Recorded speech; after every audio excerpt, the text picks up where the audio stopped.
2 miliar rupiah untuk pernikahan adikku? Saat kutolak, matanya melotot penuh kemarahan. Kenapa harus aku? Sebelum ceritanya dimulai, silakan tulis di kolom komentar dari daerah mana saja teman-teman yang menonton cerita ini. Jangan lupa like dan subscribe agar channel ini bisa semakin berkembang dan bisa mempersembahkan cerita yang lebih menarik lagi. Langit Jakarta sore itu memancarkan warna jingga yang tenang, sebuah kontras yang ironis dengan gejolak yang sering dirasakan Kailasa, Kala, di dalam dirinya. Di usianya yang ke-30, Kala berdiri di puncak karirnya. Sebagai Chief Operating Officer, COO, di startup teknologi yang bergerak di bidang solusi logistik, gajinya adalah cerminan langsung dari pengorbanan dan ketekunan yang ia tanamkan selama bertahun-tahun. Apartemen mewahnya di bilangan Kuningan, dengan pemandangan kota yang membentang luas, adalah monumen atas prinsipnya. Tidak ada yang memberikannya apa-apa, dan dia tidak berutang pada siapapun. Kala mengenakan setelan kasual namun mahal, rambut hitamnya diikat rapi. Ia sedang meninjau proyek peluncuran aplikasi terbarunya. Meja kerjanya, terbuat dari kayu solid, ditata minimalis. Hanya ada laptop, beberapa buku tentang manajemen, dan satu bingkai foto kecil. Foto itu bukan foto keluarga, melainkan foto dirinya saat wisuda S1, wajahnya lelah namun bersinar, mengenakan toga yang ia bayar sendiri dari 3 pekerjaan paruh waktu yang berbeda. Kasir minimarket, tutor privat, dan penulis konten lepas. Masa kuliah itu, bagi Kala, adalah medan perang. Ketika teman-temannya sibuk memikirkan pesta atau liburan, Kala harus menghitung setiap sen, memastikan uang kos dan biaya semesterannya mencukupi. Ia ingat jelas hari itu. Hari ketika impiannya untuk melanjutkan studi di luar kota terancam oleh biaya. Ia memberanikan diri meminta bantuan Kinanti, ibunya. "Ibu, aku diterima di teknik industri kampus X, biayanya?"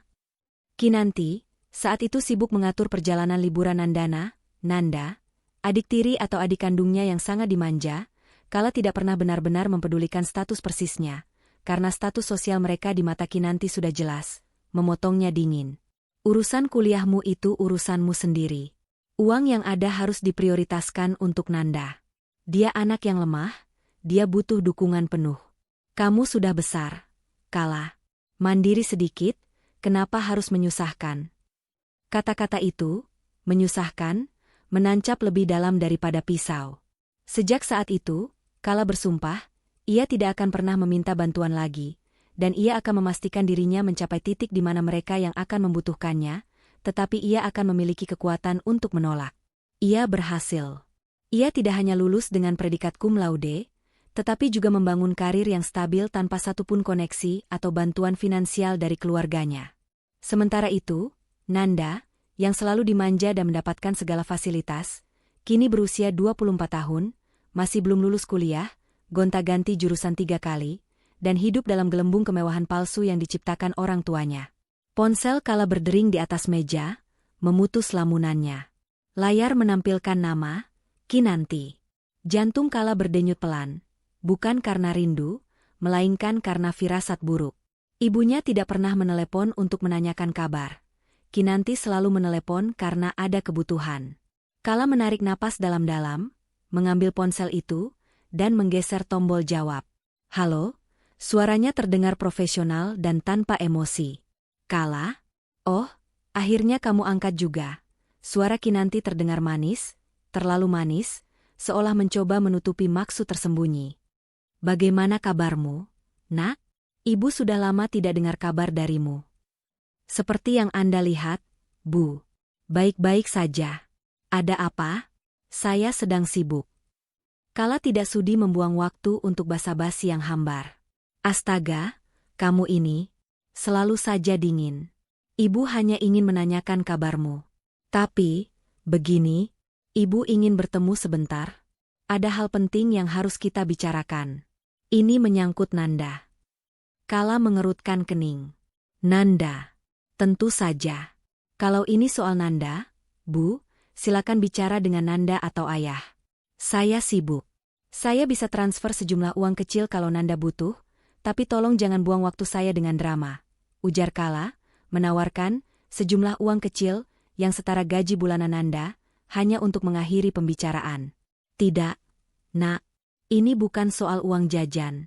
Ini besar. Sangat besar. Ibu akan share lokation restorannya. Kita bertemu besok malam. Tolong, ini penting.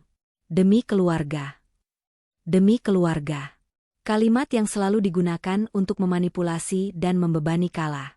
Baiklah, jawab Kala singkat, menyerah untuk menghindari konfrontasi yang ia tahu akan segera datang. 1 jam. Saya hanya punya 1 jam.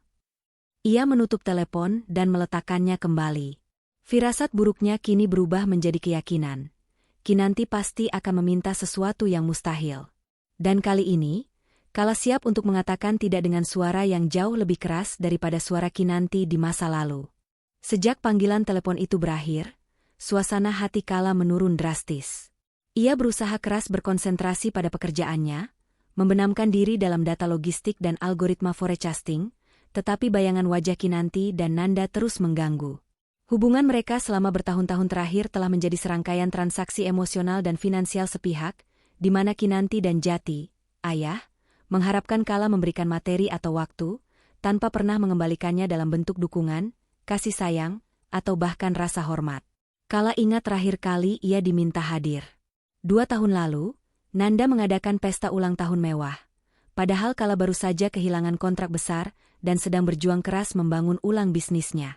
Kinanti menelepon, bukan untuk bersimpati, melainkan untuk menuntut kehadiran Kala demi menjaga citra keluarga di depan teman-teman sosialita Kinanti. Kala, kamu harus datang. Kau tahu, teman-teman ibu harus melihat bahwa anakmu sukses. Itu penting untuk status kita.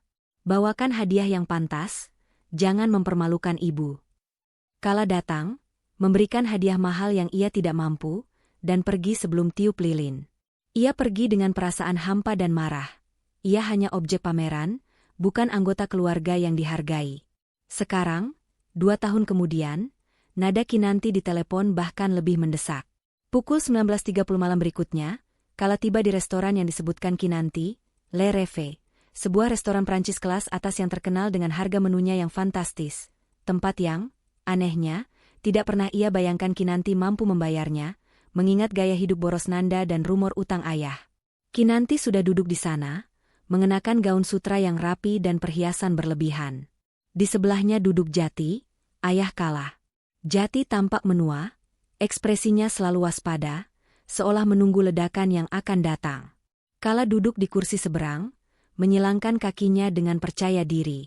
Ia membiarkan keheningan menggantung. Astaga, Kala. Kamu terlihat sangat cantik malam ini. Sukses memang membuat orang bersinar. Ya, puji Kinanti, senyumnya terlalu lebar. Terima kasih, Bu, jawab Kala datar. Bisakah kita langsung ke intinya? Saya tidak suka membuang waktu. Jati berdeham, mencoba meredakan ketegangan. Kala, nak, sabar sedikit. Ibumu hanya ingin basa-basi. Saya hanya ingin efisien, ayah. Anda tahu saya tidak suka datang ke sini. Jadi, silakan. Ada urusan mendesak apa yang melibatkan Nanda? Kinanti menghela napas dramatis, seolah ia adalah korban dari ketidaksabaran Kala. Baiklah. Begini. Ini kabar baik. Nandana akan menikah. Seru Kinanti, mencoba menciptakan suasana gembira. Dengan Bhima? Kamu ingat Bhima? Anak dari keluarga Wibowo yang bisnisnya real estate itu. Kala mengangkat alis. Saya tidak peduli siapa yang akan Nanda nikahi. Selamat untuknya. Kenapa Anda menceritakan ini pada saya? Apakah saya harus memberikan cek hadiah pernikahan sekarang? Tentu saja tidak. Well, tentu saja hadiah. Tapi bukan hanya itu. Kinanti bergeser gelisah di kursinya. Keluarga Bhima itu sangat terpandang. Pernikahan mereka harus spektakuler. Mereka menuntut pesta yang sangat besar. Grand Ballroom di Hotel Bintang 5, catering internasional, gaun desainer. Bhima ingin Nanda punya pernikahan impian. Kala menyesap air putihnya, matanya tertuju pada Kinanti. Itu bagus. Lalu begini. Kami, ayahmu dan ibu, kami mengalami kesulitan keuangan sedikit belakangan ini. Proyek ayahmu macet, dan Nanda, kamu tahu sendiri, agak boros, jadi tabungan kami terkuras untuk menutupi beberapa utang kecilnya. Kinanti berbisik, seolah takut ada yang mendengar pengakuannya. Dan, desak Kala. Kinanti menggenggam kedua tangannya, matanya mulai berkaca-kaca, sebuah taktik yang sering ia gunakan saat meminta bantuan. Nak, kamu satu-satunya harapan kami. Kamu satu-satunya anak kami yang sukses. Ibu mohon. Kamu harus membantu kami. Kamu harus membiayai pernikahan Nanda. Jati mengangguk mendukung. Tolong, Nak. Ini demi nama baik keluarga. Biaya pernikahannya, kami perkirakan sekitar 2 miliar rupiah. Kala meletakkan gelasnya perlahan.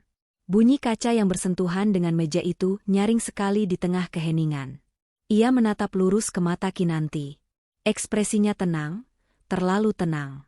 Dalam hati, ia merasakan luka lama yang ia kubur dalam-dalam kini terbuka lagi, mengeluarkan rasa sakit yang familiar. 2 miliar, ulangnya, suaranya pelan dan dingin, penuh bahaya yang tersembunyi. Permintaan Kinanti, 2 miliar rupiah, terasa seperti tamparan keras di wajah Kala. Jumlah itu, meskipun bisa ia dapatkan, adalah hasil dari bertahun-tahun keringat, air mata, dan pengorbanan yang dilakukan Kala sendirian, tanpa sedikit pun dukungan dari 2 orang yang duduk di hadapannya. Kala tertawa pelan, tawa yang bukan karena gembira, melainkan karena rasa pahit dan ironi yang menusuk. Anda datang ke sini, ke restoran mahal ini, setelah bertahun-tahun memperlakukan saya seperti orang asing yang merepotkan, dan meminta 2 miliar untuk pesta mewah adik saya. Kala menekankan kata, mewah. Kinanti merasa tersinggung. Kala, jaga bicaramu. Kami ini orang tuamu.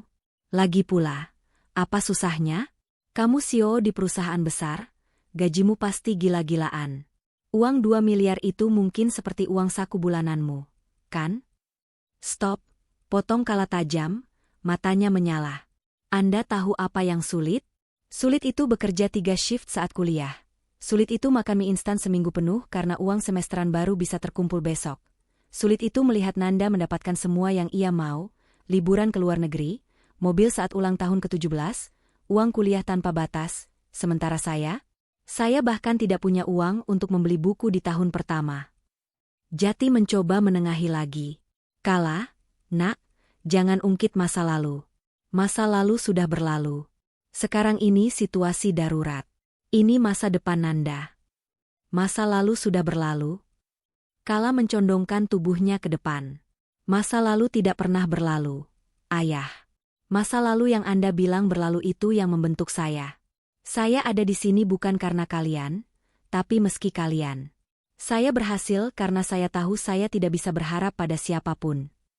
Kinanti merasa terpojok, beralih ke nada menyalahkan. Dengar, Kala. Kami ini orang tuamu.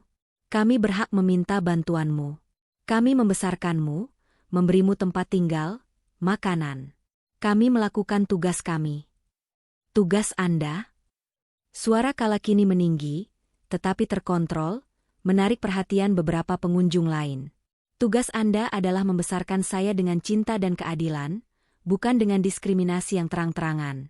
Ketika saya sakit parah dan butuh biaya rumah sakit, Anda bilang Nanda harus ikut field trip ke luar kota, dan biayanya harus diutamakan. Ketika saya lulus, Anda tidak datang, karena Nanda sedang pemotretan untuk portofolio modelnya. Kala mengambil jeda sejenak, menatap Kinanti dengan sorot mata yang penuh kekecewaan mendalam. Dan sekarang, Anda meminta 2 miliar rupiah untuk memastikan putri kesayangan Anda, Nanda, bisa mendapatkan pesta yang sesuai dengan standar sosial Anda. Anda tidak memikirkan saya sama sekali selama bertahun-tahun, tapi begitu Anda butuh uang, Anda tiba-tiba ingat bahwa saya ini anak Anda. Kinanti mulai menangis palsu, menutup wajahnya dengan tangan. Kala, tegas sekali kamu bicara begitu pada ibu. Tega? Kala menyeringai. Tega itu adalah menelantarkan satu anak demi memuja anak yang lain. Dan saya tidak akan membiarkan Anda terus menggunakan saya sebagai sumber daya cadangan.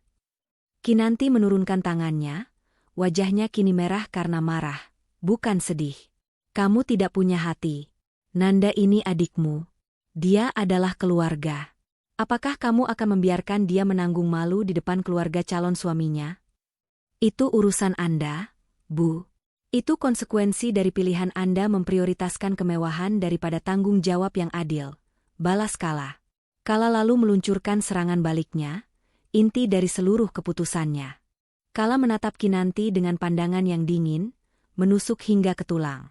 Semua emosi yang terpendam selama belasan tahun tumpah dalam satu kalimat yang ia ucapkan dengan penekanan yang jelas. 2 miliar untuk pernikahan Nanda.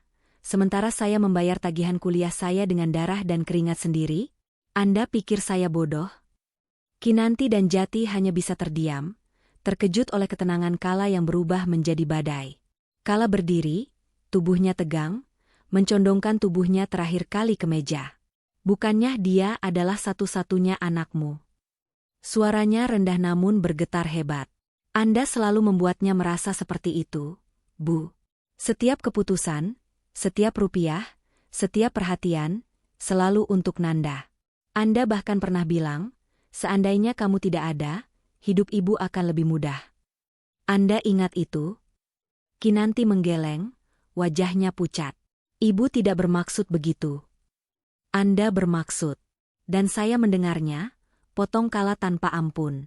Ia melanjutkan, nadanya kini melunak karena rasa sakit yang nyata. Dan aku adalah anak yang sama sekali tidak kau pedulikan? Ketika saya butuh bimbingan, Anda memberi saya daftar hutang. Ketika saya butuh makan, Anda bilang saya harus berhemat. Ketika saya butuh ibu, Anda sedang menemani Nanda membeli sepatu desainer. Air mata mulai menggenang di mata Kala. Bukan karena ia sedih, tetapi karena ia akhirnya melepaskan beban emosi yang terlalu berat untuk dipikul sendirian. Anda ingin tahu jawaban saya, Bu? Anda ingin tahu kenapa sekarang saya tidak mau membantu Nanda? Kala menarik napas dalam-dalam, mengambil jeda yang mematikan. Kenapa sekarang harus aku? Jawabannya sederhana. Karena saya bukan bank cadangan Anda.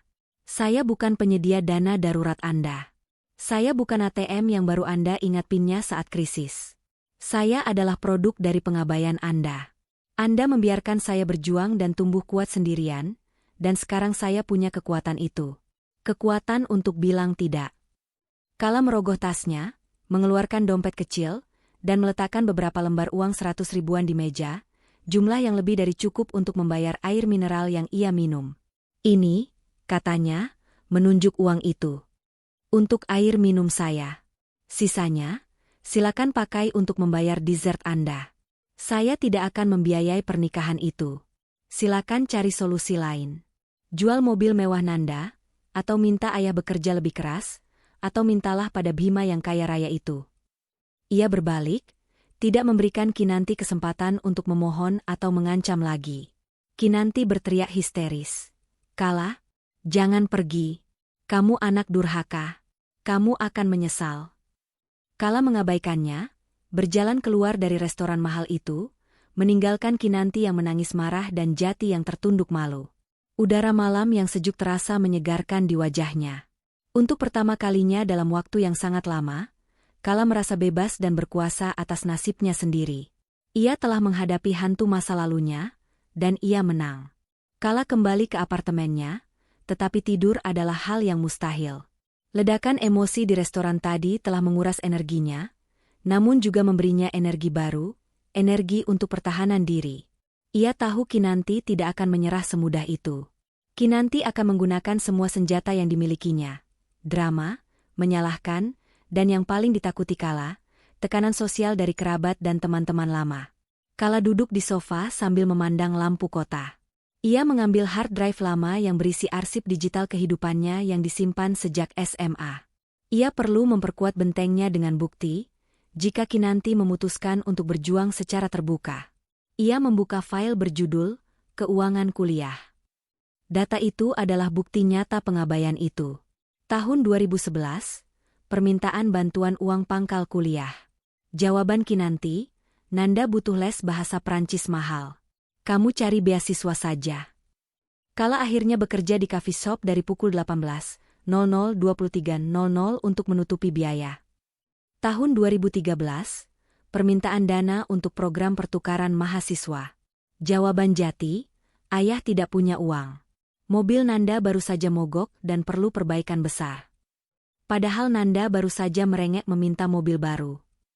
Tahun 2015, biaya skripsi.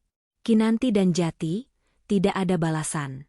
Kala akhirnya menggadaikan laptop lama dan menjual beberapa barang berharganya. Kala menemukan folder lain, Nanda versus Kala. Ini adalah arsip yang lebih menyakitkan. Email Kinanti kepada teman sosialitanya, ditemukan Kala secara tidak sengaja, anak saya yang satu, Nanda, memang berbakat di seni, dia butuh keindahan. Anak saya yang lain, Kala, terlalu nerd, dia hanya cocok bekerja di belakang komputer. Dia tidak butuh uang banyak. Tagihan pembelian Nanda. Kala melihat daftar tagihan Nanda yang diunggah ayahnya di grup keluarga lama, sebelum Kala keluar. Biaya fashion Nanda dalam 1 bulan setara dengan biaya hidup Kala selama 6 bulan di masa kuliah. Semua bukti ini, yang tersimpan rapi, menegaskan satu hal. Permintaan Kinanti bukan didasarkan pada cinta atau kebutuhan mendesak, tetapi pada hak istimewa yang mereka klaim secara sepihak sebagai orang tua. Mereka melihat kesuksesan Kala bukan sebagai pencapaiannya, tetapi sebagai kegagalan mereka untuk mengontrolnya, dan kini mereka menuntut keuntungan dari kegagalan itu. Tiba-tiba, ponselnya kembali berdering. Kali ini, nomor yang tidak dikenal, tetapi Kala menduga itu adalah Nanda. Kala menjawab. Suara di seberang terdengar panik dan manja, seperti biasa. Kala, kakak gila ya? Ibu bilang kakak menolak membiayai pernikahanku. Apa-apaan ini? Kakak kan yang paling kaya di keluarga ini. Kakak tidak punya hati. Nanda langsung menyerang. Halo, Nanda, jawab Kala tenang. Pertama, jangan berteriak. Kedua, saya tidak punya kewajiban finansial atas pernikahanmu. Itu tanggung jawabmu, tunanganmu, dan orang tua kita. Tapi ayah dan ibu tidak punya uang. Mereka bilang semua uang mereka habis untuk investasi bodong. Kakak tahu Bima ingin pernikahan yang sangat mewah. Kalau pernikahan ini gagal, aku akan malu seumur hidup. Ratap Nanda. Malu? Rasa malu itu bisa hilang. Nanda. Rasa lapar, kedinginan, dan stres karena memikirkan uang kuliah yang tidak ada, itu yang sulit hilang. Kakak sudah merasakannya. Sindir Kala. Tapi itu kan masa lalu kakak. Sekarang kakak sukses. Kenapa kakak harus pelit sekali? Kakak kan sudah sering dapat bonus besar. Kenapa tidak mau berbagi dengan keluarga sendiri? Lagi pula, bukankah kakak sudah seharusnya berutang pada ayah dan ibu karena sudah membesarkan kakak? Kala merasa jijik. Nanda benar-benar tidak memiliki empati sedikitpun. Nanda, saya akan jelaskan ini sekali saja. Saya tidak berutang pada siapapun. Saya membayar tagihan saya sendiri sejak usia 18 tahun. Jika ayah dan ibu tidak punya uang, itu karena pilihan buruk mereka memprioritaskan gaya hidupmu yang boros, bukan karena saya pelit. Jadi kakak mau aku dan Bima malu di depan semua orang? Saya akan ulangi pertanyaan saya pada ibu, yang juga saya tujukan padamu, bukannya kau adalah satu-satunya anak yang paling mereka cintai? Dan aku adalah anak yang sama sekali tidak mereka pedulikan? Kenapa sekarang harus aku yang membayar harga atas semua keistimewaanmu itu? Kala menghela napas, menutup matanya. Jika pernikahanmu hanya bernilai 2 miliar rupiah, maka mungkin Bima tidak benar-benar mencintaimu. Sekarang, saya akan tidur. Jangan hubungi saya lagi soal ini. Kala mengakhiri panggilan. Ia tahu, penolakan ini akan memicu badai. Namun, ia telah menyiapkan payungnya. Ia telah melewati badai yang jauh lebih buruk sendirian, dan kali ini, ia akan berdiri tegak. Keesokan harinya, kabar penolakan Kala menyebar seperti api. Telepon genggam Kala banjir dengan pesan, bukan dari Kinanti atau Nanda, melainkan dari berbagai kerabat yang lama tidak pernah menghubunginya.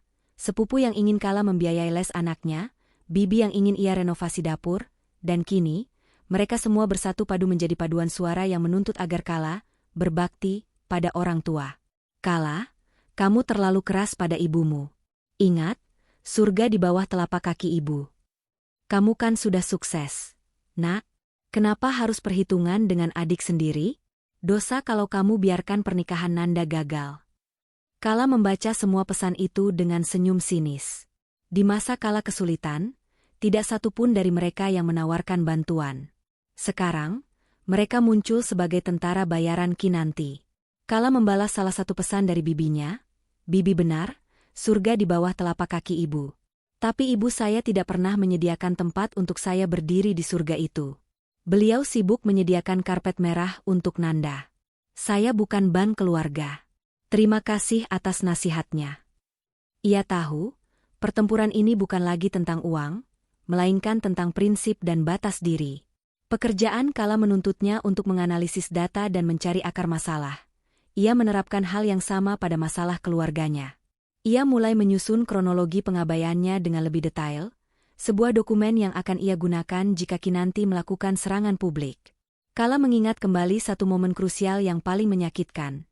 Hari ia harus memilih antara bekerja atau menjalani operasi kecil yang ia tunda berbulan-bulan. Itu terjadi saat ia semester 7. Ia mengalami masalah pada usus buntu ringan dan harus dioperasi agar tidak berkembang menjadi akut.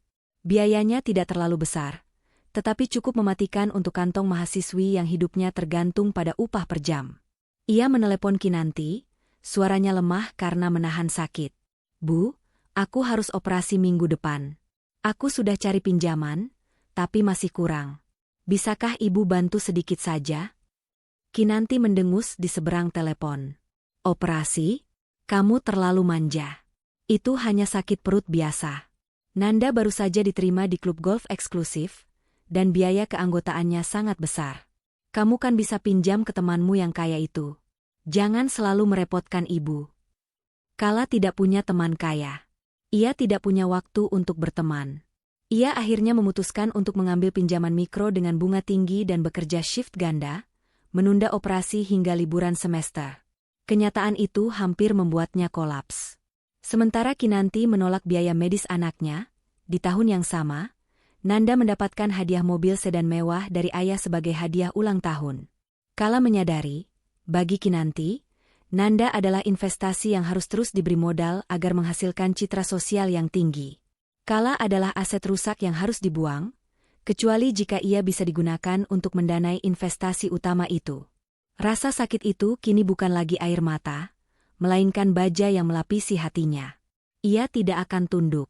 Kala sedang berada di kantornya ketika Jati, ayahnya, muncul tanpa pemberitahuan. Sekretaris Kala yang sigap meminta izin padanya, dan Kala, meskipun enggan, mengizinkan Jati masuk. Jati masuk dengan langkah pelan. Ia mengenakan kemeja batik yang terlihat kusut dan raut wajah yang cemas. "Kala, nak." Jati duduk di sofa ruang kerja Kala. "Ayah harus bicara denganmu." 4 mata. Kala menyandarkan punggung ke kursinya yang ergonomis. "Silakan, ayah. Tapi jika ini soal 2 miliar itu, Anda hanya buang-buang waktu saya." "Bukan. Maksud ayah ini soal ibumu dan Nanda," ujar Jati, menghindari kontak mata. "Ayah tahu kamu marah. Ayah tahu masa lalu kita tidak adil. Tapi ibumu sekarang stres berat, nak." Dia selalu menangis. Nanda juga terus mengamuk. "Oh, jadi sekarang saya harus membayar 2 miliar agar ibu tidak menangis? Dan agar Nanda tidak mengamuk?" tanya Kala dengan nada sinis. "Sejak kapan emosi mereka menjadi tanggung jawab saya, ayah?" "Nak, ayah minta maaf atas apa yang terjadi di masa lalu. Ayah seharusnya lebih tegas pada ibumu. Ayah pasif. Ayah akui itu. Tapi sekarang, ini adalah kesempatanmu untuk menjadi pahlawan. Kamu bisa menyelamatkan nama baik keluarga. Ayah mohon, bantu Nanda. Setelah ini, ayah janji, tidak akan ada permintaan lagi." Kala tersenyum pahit. "Pahlawan? Ayah ingin saya menjadi pahlawan bagi orang-orang yang melihat saya sebagai musuh? Ayah ingin saya membayar harga ketidakadilan yang saya rasakan, hanya demi citra sosial ibu." Kala bangkit dan berjalan ke jendela, melihat kemacetan di bawah sana. "Ayah, Anda bilang Anda pasif. Padahal, Anda adalah sekutu Kinanti. Anda diam saat Kinanti menolak uang kuliah saya. Anda membelikan Nanda mobil saat saya berjalan kaki puluhan kilometer dari kampus ke tempat kerja paruh waktu. Ayah, kepasifan itu adalah bentuk dukungan, dan Anda mendukung perlakuan tidak adil itu." Jati menundukkan kepalanya. "Ayah tahu, nak, ayah berdosa. Tapi Nanda tidak tahu apa-apa. Dia hanya korban dari didikan kami yang salah. Dia anak yang lemah. Dia akan hancur jika pernikahan ini gagal. Nanda lemah karena ia tidak pernah diizinkan kuat. Ia selalu punya safety net yang dibayar mahal oleh ketidakpedulian pada saya. Balas Kala. Lalu kenapa sekarang Nanda harus jadi urusan saya? Bukankah tugas orang tua untuk menanggung konsekuensi didikan mereka? Bukan tugas anak yang terabaikan untuk membersihkan kekacauan itu. Kala kembali ke meja dan menunjukkan selembar kertas, tagihan terbaru yang dikirimkan ke kantornya dari sebuah bank swasta. Saya tahu kenapa Anda datang ke sini, Ayah. Ini bukan hanya soal air mata ibu dan kebahagiaan Nanda. Ini soal utang. Kala menunjukkan angkanya. Anda terlilit utang di bank. Jumlahnya besar, Ayah.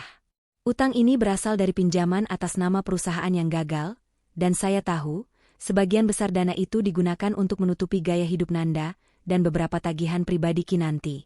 Saya tahu Kinanti menjanjikan uang pernikahan ini, sebagian besar, untuk membayar utang ini, bukan?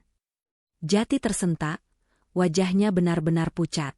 Bagaimana kamu tahu? Saya Sio, Ayah. Saya tahu cara menganalisis data keuangan. Utang ini yang membuat Kinanti begitu putus asa. Pernikahan Nanda adalah solusi instan untuk masalah finansial kronis yang kalian ciptakan sendiri. Jadi, tolong jangan bermain kartu simpati lagi. Jawaban saya tetap, tidak. Jati bangkit, tampak kalah dan menua 10 tahun dalam 5 menit. Ayah mengerti. Ayah hanya berharap, kamu tidak menyesalinya. Saya hanya akan menyesal jika saya membiarkan diri saya dieksploitasi lagi, kata Kala. Jati pergi tanpa mengucapkan sepatah kata pun, meninggalkan aroma keputusasaan yang tertinggal di ruangan Kala. Kala berharap setelah Jati pergi, ia akan mendapatkan kedamaian. Namun, Nanda tidak memiliki kesabaran atau kesopanan ayahnya. Beberapa jam kemudian, Nanda mendatangi apartemen Kala. Ia berhasil melewati keamanan dengan dramatis, mengaku sedang sekarat dan butuh bantuan kakaknya. Saat pintu apartemen terbuka, Nanda masuk dengan air mata buaya, mengenakan pakaian desainer yang kontras dengan adegan dramatisnya. Kak Kala, tegas sekali. Kakak benar-benar ingin aku tidak menikah, ya? Nanda langsung menjatuhkan diri ke sofa Kala. Saya sudah bilang, Nanda, ini bukan urusan saya, kata Kala, tetap berdiri, tidak menawarkan apa-apa. Ini urusan keluarga. Aku malu. Bhima dan keluarganya terus menanyakan kapan uang untuk venue akan ditransfer. Mereka sudah memesan hotelnya atas namaku. Kalau dibatalkan, depositnya hangus, dan itu merusak nama baikku. Jika kamu khawatir tentang nama baik, kenapa kamu tidak bekerja dan mengumpulkan uang itu sendiri? Tanya Kala. Aku kan calon Nyonya Bhima. Aku tidak perlu bekerja. Lagi pula, aku tidak bisa. Tugasmu sebagai kakak adalah memastikan aku bahagia. Ayah dan ibu selalu bilang, kalau aku butuh sesuatu, kakak pasti bisa membantu. Nada bicara Nanda bukan memohon, melainkan menuntut hak. Hal ini memicu kemarahan Kala lebih dari apapun. Oh, jadi Anda berdua sudah berbagi cerita? Mereka memberimu janji palsu dengan menggunakan nama saya? Kala berjalan mendekati Nanda. Kakak egois. Kakak kan sudah punya semua. Kakak punya uang, karir, apartemen ini. Aku hanya minta sedikit dari kelebihan kakak. Memangnya kenapa kalau kakak membiayai pernikahanku? Anggap saja ini sebagai utang kakak pada keluarga yang kakak abaikan, tuduh Nanda. Kala tertawa keras. Utang? Saya yang berutang? Nanda, coba pikirkan baik-baik. Siapa yang menghilang dari keluarga ini? Saya yang disuruh pergi, atau saya yang pergi karena tidak tahan dengan perlakuan diskriminatif? Kala membentak Nanda dengan fakta-fakta yang keras. Saat aku harus memilih antara makan dan membayar kos, kamu pergi liburan ke Bali. Saat aku sakit, kamu pesta. Kalian yang menciptakan jarak ini. Dan sekarang, karena kalian bangkrut, kalian ingin aku kembali dan membayar harga untuk kebahagiaanmu yang fana? Tidak akan. Nanda membalas dengan ancaman khas orang yang manja. Kalau begitu aku akan bilang pada semua orang, pada Bhima, pada ibu Bhima, bahwa kakak jahat. Aku akan bilang kakak menelantarkan keluarga, dan hanya fokus pada uang kakak yang kotor itu. Kakak tidak akan tenang. Kala menyandarkan bahunya ke dinding, ekspresinya berubah dingin. Nanda, silakan. Silakan ceritakan semua yang kamu mau. Tapi aku akan ceritakan versi asliku. Aku akan ceritakan bagaimana aku harus membiayai diriku sendiri saat kalian sibuk berfoya-foya. Dan saat aku menceritakan versi itu, orang-orang akan tahu siapa yang sebenarnya ditelantarkan. Bhima adalah tunanganmu. Masalah keuangan ini harusnya menjadi urusan kalian. Jika dia benar-benar kaya, biarkan dia yang membayar. Atau jika dia mencintaimu, dia akan menikahimu di Kawa tanpa pesta mewah sekalipun. Nanda, menyadari bahwa Kala tidak akan goyah, bangkit dengan marah. Kakak akan menyesal. Keluarga kita akan hancur dan itu semua salah kakak. Keluarga ini sudah hancur sejak lama, Nanda. Aku hanya menolak membiayai make-up untuk menutupi retakannya, balas Kala. Nanda membanting pintu apartemen dan pergi, meninggalkan Kala dengan kesimpulan, Nanda benar-benar tidak peduli pada Kala, dia hanya melihat Kala sebagai sumber dana. Setelah pertengkaran hebat dengan Nanda, Kala memutuskan bahwa penolakan saja tidak cukup. Ia harus melindungi dirinya dari kemungkinan tuntutan hukum atau ancaman reputasi yang lebih besar. Kala menghubungi mantan rekan kerjanya, Samudra, seorang konsultan keuangan yang sangat handal dan diskret. Sam, aku butuh bantuan kecil. Aku butuh laporan keuangan tidak resmi tentang perusahaan properti ayahku, PT Senja Abadi, dan juga catatan hutang kartu kredit atas nama Kinanti dan Nandana. Bisa? Samudra, yang tahu latar belakang Kala yang sulit, setuju untuk membantu. 2 hari kemudian, Samudra mengirimkan hasilnya. Laporan itu jauh lebih buruk dari yang Kala bayangkan. 1. PT Senja Abadi, perusahaan ayah jati perusahaan itu sebenarnya sudah bangkrut secara teknis. Investasi properti jati gagal total, karena perencanaan yang buruk dan dana yang diselewengkan untuk menutupi gaya hidup keluarga. Utang ban mencapai 5 miliar rupiah, dengan agunan yang sudah hampir disita. 2 utang keluarga, Kinanti dan Nanda. Kinanti memiliki 4 kartu kredit dengan limit tertinggi, semuanya maksimal. Tagihan menunggak 2 bulan. Nanda sendiri, menggunakan kartu tambahan Kinanti, memiliki utang pribadi yang cukup besar dari butik mewah, klub malam, dan bahkan pinjaman online, pinjol, yang kecil namun banyak. 3 uang pernikahan. Ternyata, Kinanti tidak hanya butuh 2 miliar untuk pesta Nanda. Mereka membutuhkan dana setidaknya 3 miliar, 2 miliar untuk pesta dan 1 miliar sisanya untuk menutupi utang-utang yang sudah jatuh tempo agar tidak menyita aset mereka, termasuk rumah yang mereka tinggali. Mereka tidak meminta saya membiayai pernikahan, gumam Kala pada dirinya sendiri sambil menatap data itu. Mereka meminta saya untuk membeli keluarga itu agar tidak jatuh miskin. Mereka bukan hanya ingin Nanda bahagia, mereka ingin Kala menyelamatkan seluruh struktur finansial yang sudah rapuh yang mereka bangun di atas keistimewaan dan pemborosan. Kala merasa jijik. Kinanti dan Jati telah hidup di atas kemampuan mereka selama bertahun-tahun, menggunakan nama baik keluarga Wibowo, calon besan Nanda, sebagai tameng sosial sementara di belakang layar, mereka bangkrut. Hal ini memberikan Kala kekuatan baru. Penolakan Kala bukan lagi tindakan balasan yang emosional, melainkan keputusan bisnis yang logis. Menyelamatkan mereka hanya akan memperpanjang siklus disfungsi dan ketergantungan. Setelah pertengkaran hebat dengan Nanda, Kala memutuskan bahwa penolakan saja tidak cukup. Ia harus melindungi dirinya dari kemungkinan tuntutan hukum atau ancaman reputasi yang lebih besar. Kala menghubungi mantan rekan kerjanya, Samudra, seorang konsultan keuangan yang sangat handal dan diskret. Sam, aku butuh bantuan kecil. Aku butuh laporan keuangan tidak resmi tentang perusahaan properti ayahku, PT Senja Abadi, dan juga catatan hutang kartu kredit atas nama Kinanti dan Nandana. Bisa? Samudra, yang tahu latar belakang Kala yang sulit, setuju untuk membantu. 2 hari kemudian, Samudra mengirimkan hasilnya. Laporan itu jauh lebih buruk dari yang Kala bayangkan. 1. PT Senja Abadi, perusahaan ayah jati perusahaan itu sebenarnya sudah bangkrut secara teknis. Investasi properti jati gagal total, karena perencanaan yang buruk dan dana yang diselewengkan untuk menutupi gaya hidup keluarga.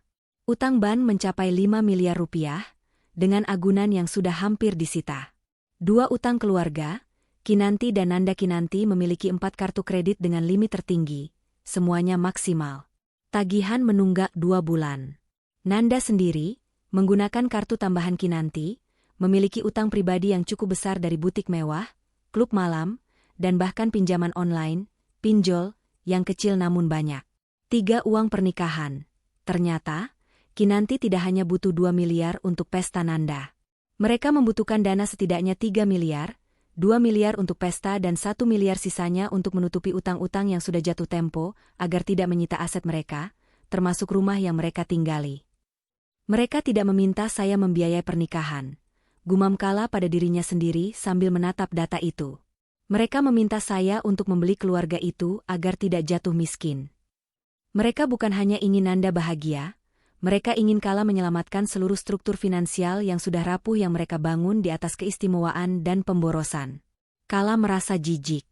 Kinanti dan Jati telah hidup di atas kemampuan mereka selama bertahun-tahun, menggunakan nama baik keluarga Wibowo, calon besan Nanda, sebagai tameng sosial sementara di belakang layar, mereka bangkrut. Hal ini memberikan Kala kekuatan baru.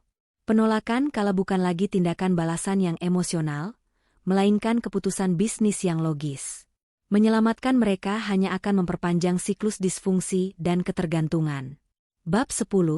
Penolakan resmi dan batasan akhir. Setelah mengumpulkan semua bukti, Kala membuat satu keputusan akhir. Ia tidak akan lagi terlibat dalam drama ini. Ia menyusun pesan formal, seperti surat bisnis, dan mengirimkannya ke grup chat keluarga yang tersisa, yang di dalamnya termasuk Kinanti, Jati, dan Nanda, serta beberapa kerabat dekat yang telah mengganggu Kala. Kepada Kinanti, Jati, dan Nanda. Perihal, keputusan akhir mengenai permintaan pembiayaan pernikahan Nandana. Sehubungan dengan permintaan finansial yang diajukan kepada saya, Kailasa, untuk menanggung biaya pernikahan Nandana, saya ingin menyampaikan penolakan resmi dan mutlak. Keputusan ini diambil berdasarkan pertimbangan yang matang, bukan karena ketidakmampuan, melainkan karena keengganan untuk mendukung pola eksploitasi dan ketidakadilan finansial yang telah berlangsung selama bertahun-tahun. Prioritas masa lalu, sumber daya keluarga selama bertahun-tahun secara eksklusif dialokasikan untuk satu pihak, Nandana, tanpa mempertimbangkan kebutuhan dasar dan pendidikan pihak lain, Kailasa. Saya membiayai pendidikan tinggi saya sendiri. Oleh karena itu, saya tidak memiliki kewajiban moral atau finansial untuk membayar gaya hidup yang kalian ciptakan. Kondisi finansial, saya telah mengetahui kondisi finansial keluarga yang sesungguhnya. Saya tidak bersedia menjadi sumber dana untuk menutupi utang yang timbul akibat kegagalan bisnis atau pola hidup yang tidak bertanggung jawab.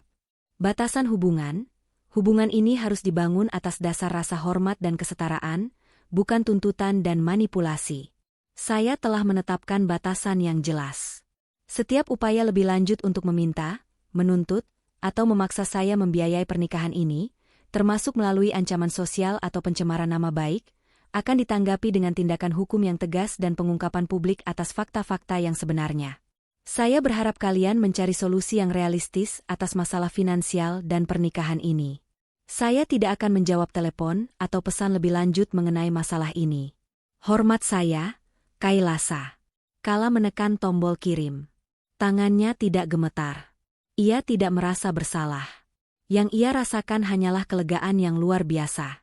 Ia telah menarik garis batas. Ia telah memilih dirinya sendiri, dan ia telah menolak menjadi korban lagi.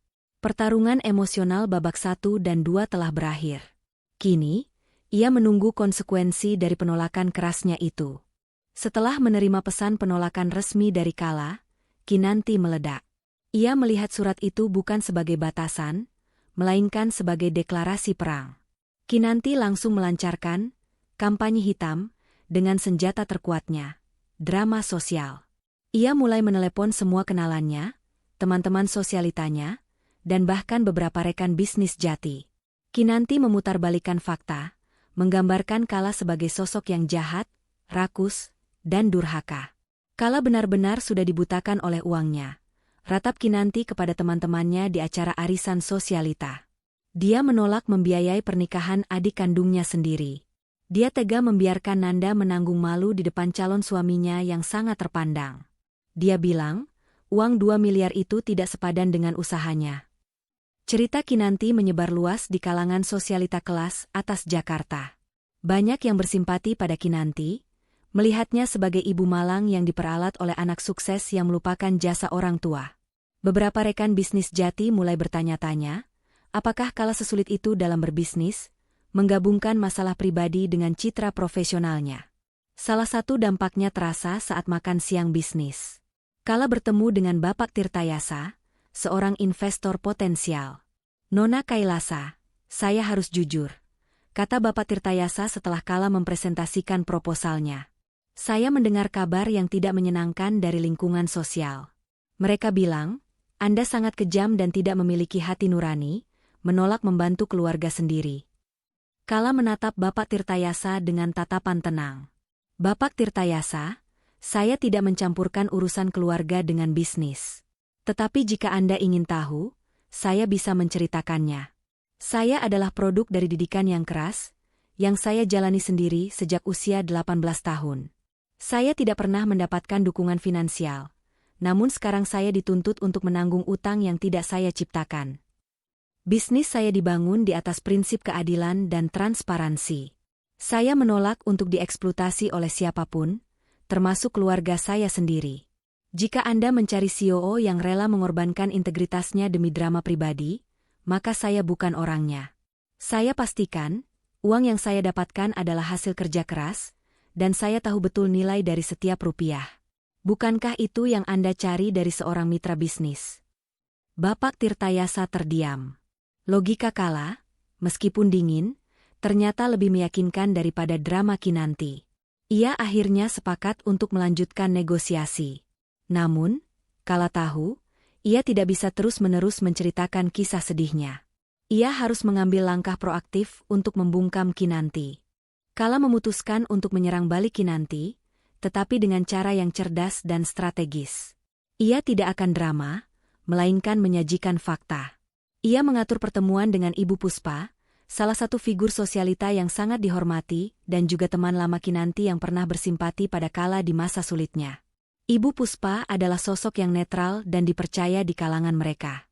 Kala datang membawa 2 dokumen, salinan surat penolakan formal dan bukti transfer bank dari masa kuliahnya, menunjukkan semua pembayaran yang ia lakukan sendiri, berbanding terbalik dengan tagihan mewah Nanda yang ia dapatkan dari Jati.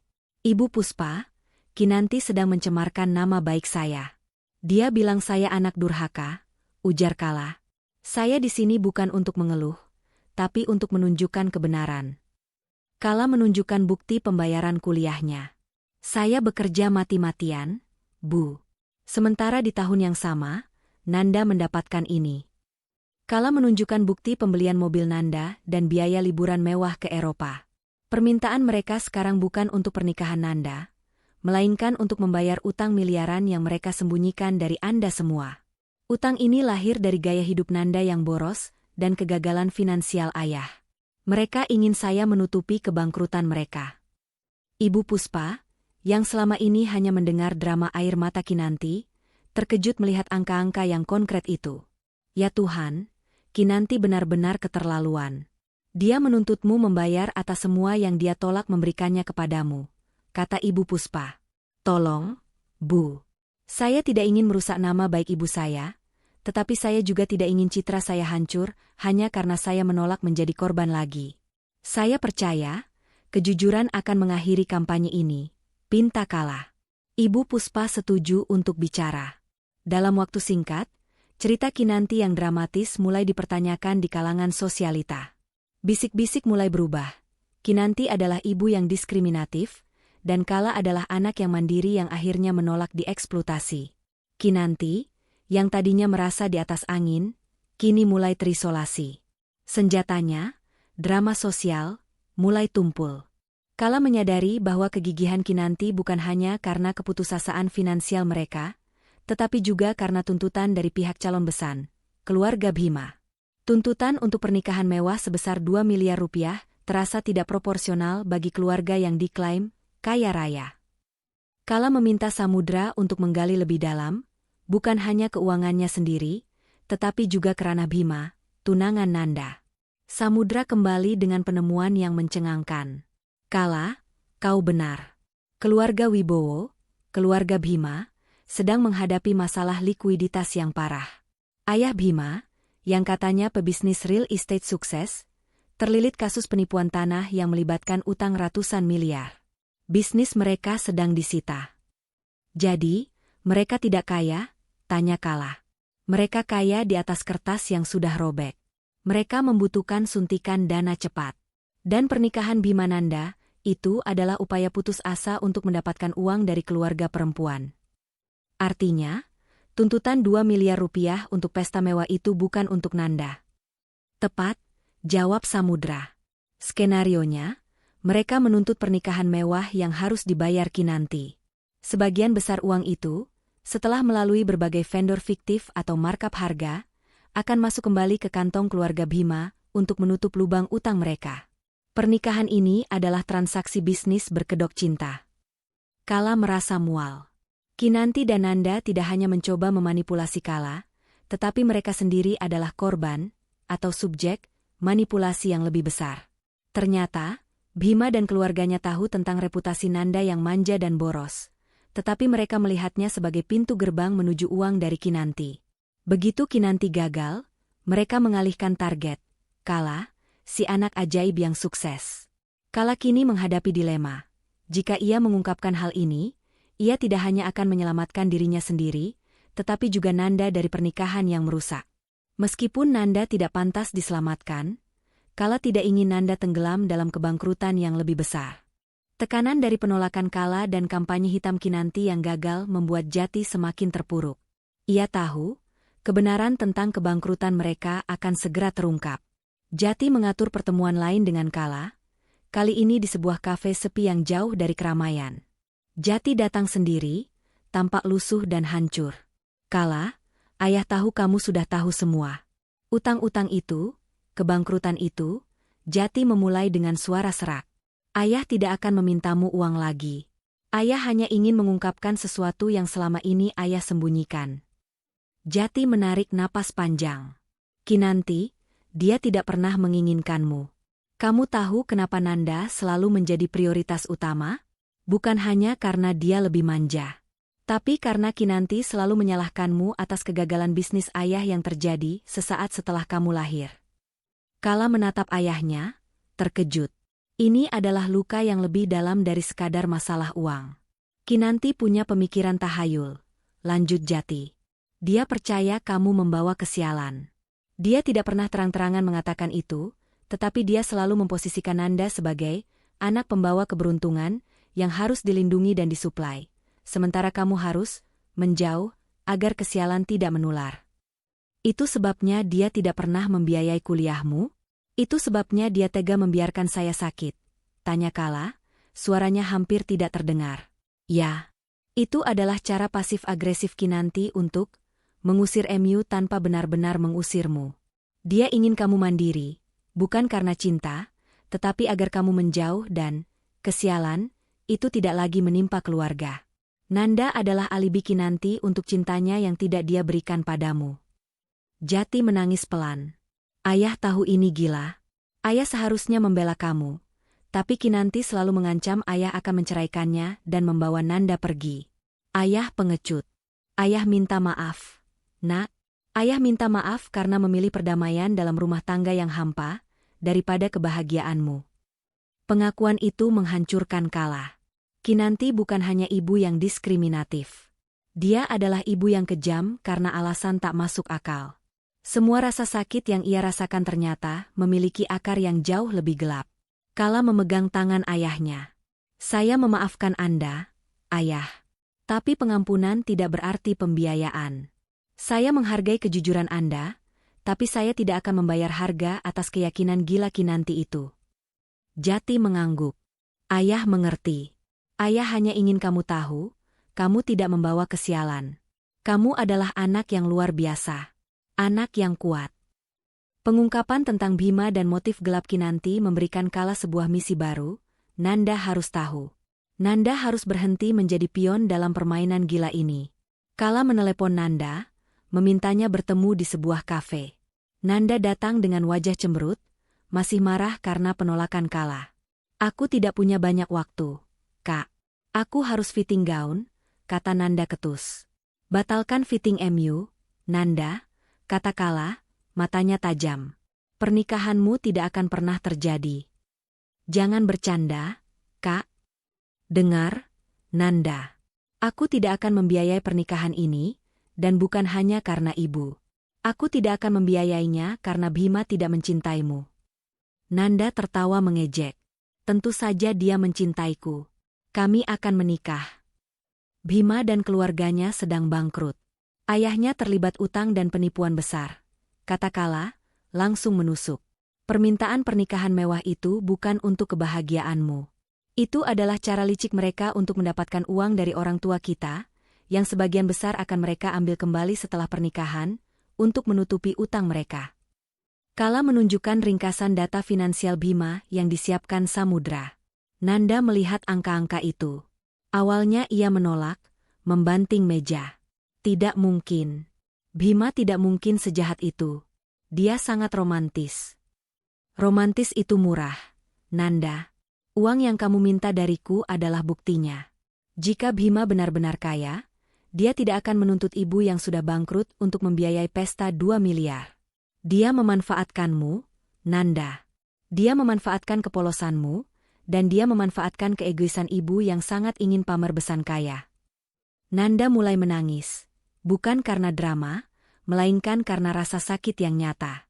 Ia menyadari, selama ini ia hanya peduli pada pesta dan status, tetapi Bhima hanya peduli pada uang yang akan masuk ke rekeningnya.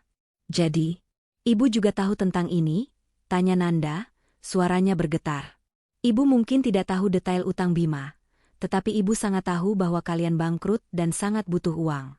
Ibu melihat pernikahanmu sebagai jalan keluar, entah dari saya atau dari Bhima. Kalian semua hanya melihat uang, kata Kala dengan nada sedih. Nanda tersadar. Kebahagiaannya, pernikahan impiannya, ternyata hanyalah transaksi yang melibatkan uang Kinanti, uang Bhima, dan uang yang coba mereka peras dari Kala. Ia akhirnya melihat kenyataan yang tidak pernah ia lihat sebelumnya. Bukan kakaknya yang jahat. Kakaknya hanya realistis. Pengungkapan Kala benar-benar merusak rencana Bhima. Nanda, meskipun manja, tidak bodoh. Ia tahu betapa memalukannya jika ia menikah hanya untuk digunakan sebagai alat pembayaran utang Bhima. Nanda, didorong oleh amarah karena dikhianati dan rasa malu yang luar biasa, menghadapi Bhima. Pertengkaran mereka hebat dan terdengar hingga ke telinga ibu Bhima, yang kemudian menuntut kejelasan dari Kinanti. Kinanti, yang kini terpojok dan tidak bisa lagi menutupi kebangkrutan suaminya, Jati, maupun utang Kinanti sendiri, terpaksa mengakui bahwa ia tidak mampu memenuhi permintaan dana pernikahan. Keluarga Wibowo, yang ambisinya hanyalah uang, segera menarik diri dari perjanjian pernikahan. Mereka tidak mendapatkan uang dari Kinanti, dan mereka tidak mungkin mau membayar biaya pernikahan Nanda. Pernikahan Nanda dan Bhima dibatalkan secara sepihak dan tiba-tiba. Bhima pergi begitu saja, hanya meninggalkan pesan singkat bahwa Nanda terlalu kekanak-kanakan dan tidak realistis. Nanda hancur. Bukan karena cintanya, tetapi karena kenyataan bahwa seluruh hidupnya yang dibangun di atas keistimewaan dan status kini runtuh. Kinanti, menghadapi batalnya pernikahan Nanda dan juga terungkapnya kondisi keuangan mereka di kalangan sosialita oleh Ibu Puspa, mengalami serangan panik. Impiannya untuk pamer besan kaya dan menutup utang hancur berkeping-keping. Jati, yang sudah pasrah, hanya bisa menenangkan istrinya yang kini berada di ambang kehancuran mental. Rumah tangga mereka yang selama ini hanya bertahan karena uang dan citra, kini benar-benar runtuh.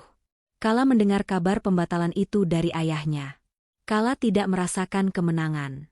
Ia hanya merasakan kelelahan yang luar biasa. Ia berhasil melindungi dirinya, tetapi biaya emosionalnya besar. Ia tahu, langkah selanjutnya adalah berdamai dengan masa lalu. Seminggu setelah pernikahan batal, Kinanti mengurung diri. Nanda, yang biasanya manja, kini harus menghadapi kenyataan bahwa ia tidak bisa lagi bergantung pada orang tuanya. Jati menghubungi Kala, meminta bantuannya. Bukan uang, tetapi saran. Kala, ibumu tidak mau keluar kamar. Dia terus menyalahkanmu, menyalahkan Nanda, menyalahkan ayah. Dia bilang dia gagal total. Jati terdengar seperti orang tua yang kehilangan arah. Saya akan datang, ayah, kata Kala. Tapi bukan sebagai penyelamat finansial. Saya datang sebagai seseorang yang ingin menyelesaikan masalah ini secara permanen. Kala tiba di rumah lamanya. Rumah itu terlihat suram. Nanda, duduk di ruang tamu, melihat Kala. Untuk pertama kalinya, Nanda tidak sinis. Wajahnya tampak polos, lelah, dan sedih. Kakak benar, kata Nanda pelan. Bhima hanya ingin uang. Aku bodoh. Aku terlalu fokus pada gaun dan pesta sampai lupa melihat kenyataan. Kamu tidak bodoh, Nanda. Kamu hanya dimanjakan, dan kalian berdua menjadi korban dari orang-orang yang hanya melihatmu sebagai mesin ATM, kata Kala lembut. Kinanti akhirnya keluar dari kamar, terlihat acak-acakan dan tua. Wajahnya yang biasanya sombong kini penuh ketakutan. Kala, kamu datang untuk menertawakan ibu? Tanya Kinanti. Tidak, Bu. Saya datang untuk bicara, kata Kala. Saya tidak akan menertawakan kehancuran Anda, karena kehancuran ini tidak akan terjadi jika Anda tidak mengabaikan saya di masa lalu.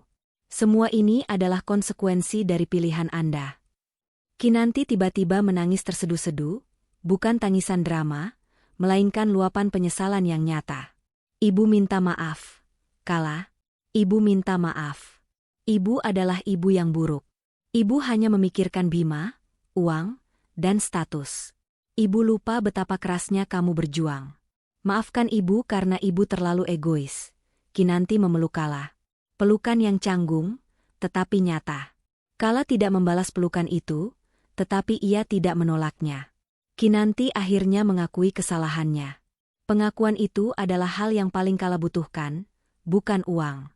Setelah Kinanti tenang, Nanda mendekati Kala. Kak, apa yang harus aku lakukan sekarang? Aku tidak tahu cara bekerja. Aku tidak punya gelar yang selesai.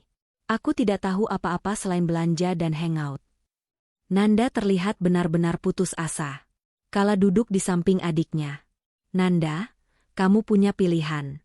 Kamu bisa terus menyalahkan orang lain dan jatuh miskin, atau kamu bisa membangun hidupmu sendiri, seperti yang aku lakukan. Tapi aku tidak punya apa-apa. Kamu punya otak dan waktu. Aku tidak akan memberimu 2 miliar. Aku juga tidak akan membayar utang-utang ibu. Tapi aku akan memberimu sesuatu yang lebih berharga, kesempatan untuk mandiri. Kala menawarkan Nanda pekerjaan di perusahaannya, tetapi bukan di posisi tinggi. Saya butuh asisten administrasi di bagian gudang. Kamu harus datang tepat waktu, bekerja keras, dan berurusan dengan kenyataan. Gajinya kecil, tetapi cukup untuk hidup sederhana. Kamu harus mulai dari bawah, Nanda. Kamu harus belajar bahwa setiap uang yang kamu hasilkan itu berharga. Nanda ragu-ragu. Pekerjaan gudang, kotor, membosankan, dan tidak bergengsi. Tetapi ia melihat ketegasan di mata Kala. Ini adalah satu-satunya jalan.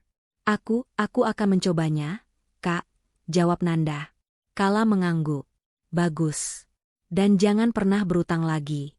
Kalau kamu butuh uang, bekerja lebih keras.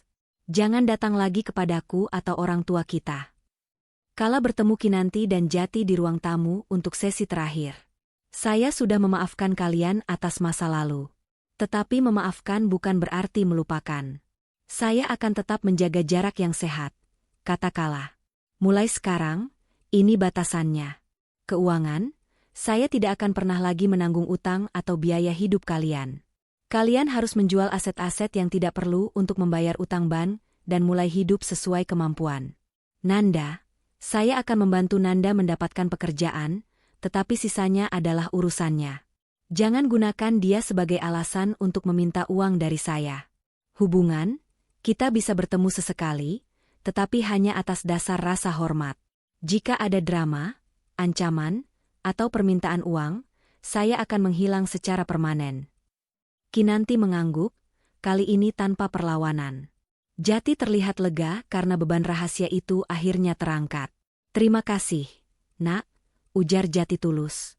Kala melihat orang tuanya, dan meskipun hati kecilnya masih merasakan luka, ia tidak lagi merasakan beban kewajiban. Ia telah membebaskan dirinya. Beberapa bulan kemudian, kehidupan Kala kembali tenang. Utang-utang Kinanti dan Jati mulai dilunasi dengan menjual beberapa aset mewah, termasuk rumah besar mereka, dan pindah ke apartemen yang lebih kecil. Mereka tidak lagi kaya, tetapi mereka bebas utang dan drama. Nanda bekerja di gudang perusahaan Kala. Awalnya ia mengeluh, tetapi lambat laun, ia menemukan kepuasan dalam menghasilkan uang sendiri. Ia tidak lagi manja, ia belajar naik transportasi umum, dan ia mulai memahami nilai kerja keras kakaknya. Suatu hari, Nanda mendatangi Kala di kantornya. "Kak, ini gajiku bulan ini," kata Nanda, menunjukkan amplop. "Aku mau belikan kakak sesuatu sebagai ucapan terima kasih, karena sudah menyadarkanku." Kala tersenyum. "Apa itu, Nanda?" Nanda memberikannya sebuah buku, Manajemen Keuangan Dasar. "Aku tahu kakak sudah sangat pintar. Tapi aku membelikannya dengan uangku sendiri. Aku ingin kakak tahu, aku mulai belajar mengurus uang. Dan aku tidak akan meminta uang kakak lagi." Kala menerima buku itu. Itu adalah hadiah paling berharga yang pernah ia terima dari keluarganya. Itu adalah pengakuan, penebusan, dan tanda kemandirian yang tulus. Kala berdiri di jendela kantornya. Pemandangan kota yang luas mengingatkannya pada perjalanannya yang sulit. Ia tidak lagi membawa beban masa lalu. Ia telah menolak membayar harga atas pengabaian, dan sebagai gantinya, ia telah menyelamatkan integritas dirinya dan memberikan kesempatan baru bagi adiknya. Ia adalah Kailasa, wanita yang kuat dan mandiri, yang berhasil membuktikan bahwa cinta dan dukungan tidak bisa dibeli dengan uang, terutama bukan dengan uang hasil perjuangan yang tidak pernah didukung oleh mereka yang seharusnya mencintainya.